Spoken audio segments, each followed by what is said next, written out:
une question plus introspective, qu'est-ce que ce parcours t'a appris sur toi et sur ton métier de consultante? Déjà, je dirais c'est sûr que j'ai compris que la posture faisait 99,9 du travail. Qu'un bon consultant, n'est pas celui qui fait bien, c'est celui plutôt qui Mmh. va penser juste, qui agit vite, qui tient son cap et sur moi, j'ai appris que j'avais encore de leadership finalement que je le pensais.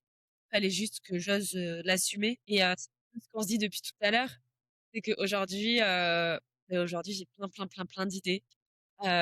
J'ai des idées auxquelles jamais j'aurais cru, auxquelles jamais j'aurais pensé pouvoir faire et des idées que j'ai envie de mettre en application mais qui, à 6 mois, me seraient parues, mais n'importe quoi, c'est pas pour toi. Alors que je suis en train de les mettre en place. Et si en 6 mois, tu as eu cette transformation-là, pour moi, dans 2-3 ans, tu peux monter un cabinet, même avant si tu veux, et tenir des gros projets.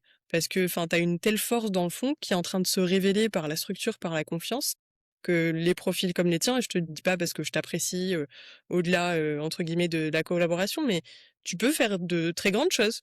En plus avec la voix, l'audience, l'autorité que tu construis, tu vas pouvoir, je pense, porter des messages, être leader d'opinion dans ta sphère à toi, les RH dans la tech, parce que, bah, c'est un milieu qui mérite de se réinventer. Il y a beaucoup de toxicité, beaucoup de micromanagement, des patrons assez dominants, assez froids et bah, je trouve que déjà le fait d'être une femme dans cette industrie, ça amène une autre énergie comme tu disais et toute cette méthode de fond qui allie la performance, la structure et une fine compréhension de ce qui se joue sur le plan humain, bah, rien de plus rentable au final.